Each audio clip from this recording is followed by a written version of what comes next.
mampu menyerang benua lain dari jarak ribuan kilometer. Dalam hitungan menit, menghantam kota, markas militer, atau pusat komando musuh. Inilah ICBM, senjata pamungkas negara-negara adidaya. Tapi, apakah Indonesia perlu memilikinya?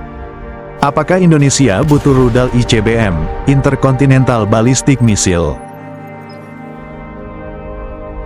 ICBM atau Intercontinental Ballistic Missile adalah rudal balistik jarak jauh dengan jangkauan lebih dari 5.500 km, seperti rudal Minuteman, AS, RS-28 Sarmat, Rusia, dan DF-41 China. Biasanya membawa hulu ledak nuklir, bisa diluncurkan dari silo bawah tanah, kapal selam, hingga kendaraan peluncur mobile. Fakta rudal ICBM, jangkauan, lebih 5.500 km, kecepatan, Mach 20 plus waktu tempuh ke target, 20-30 menit.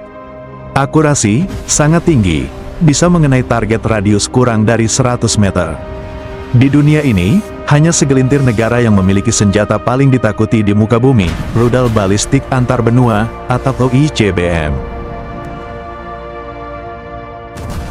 Amerika Serikat, dengan ratusan rudal Minuteman III tersembunyi dalam silo bawah tanah. Siap diluncurkan dalam hitungan menit.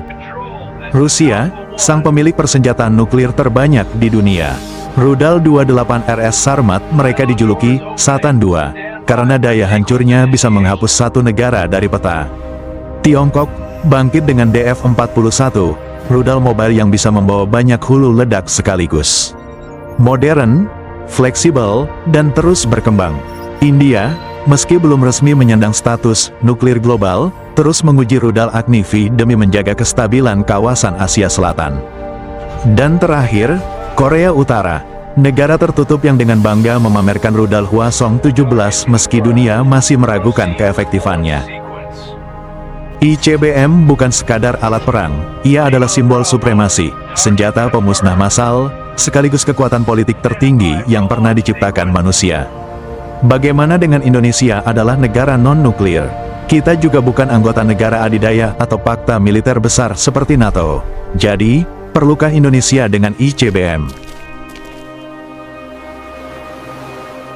Namun, mari kita lihat dari dua sisi. Alasan mendukung, punya wilayah strategis dan luas butuh sistem jangkauan jauh, efek deterrence musuh berpikir dua kali menyerang, teknologi tinggi sama dengan pengakuan global. Alasan menolak, melanggar komitmen Indonesia sebagai negara non-nuklir, NPT, biaya sangat mahal, miliaran dolar per unit, bisa picu ketegangan di Asia Tenggara, belum ada ancaman antar benua nyata terhadap Nusantara. Banyak yang bilang, Indonesia tidak perlu ICBM, bahwa SRBM dan rudal jelajah sudah cukup, bahwa radar, drone, dan satelit saja bisa menjaga kedaulatan. Tapi benarkah cukup, di tengah dunia yang tidak menentu, di mana negara tetangga mulai mengimpor rudal supersonik dan memperkuat armada tempur jarak jauh, Indonesia justru masih bermain di jarak pendek. SRBM dengan jangkauan 500 km, MRBM sejauh 2000 km. Itu tidak cukup, ketika ancaman bisa datang dari benua lain. Ketika kekuatan asing bisa menyerang dari luar jangkauan balasan kita.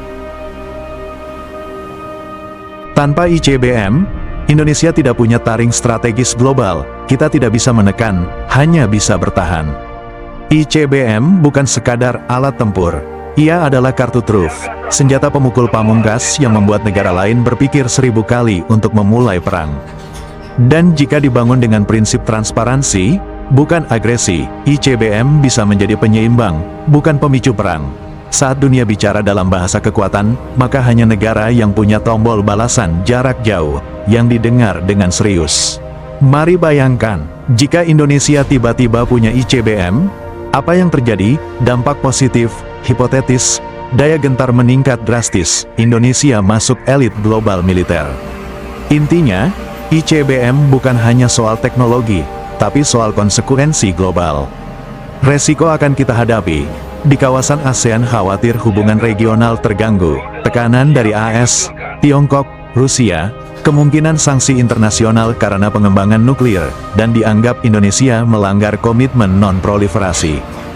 Bagaimana menurutmu, apakah Indonesia harus mulai mengembangkan rudal balistik antar benua? Tulis opinimu di komentar, karena masa depan pertahanan RI ada di tangan rakyatnya. Subscribe dan nyalakan notifikasi, karena kita akan bahas strategi militer Indonesia berikutnya. I don't ever slow up, no I don't take sh- I got no love for the fakeness. If you wanna play tough and wanna hate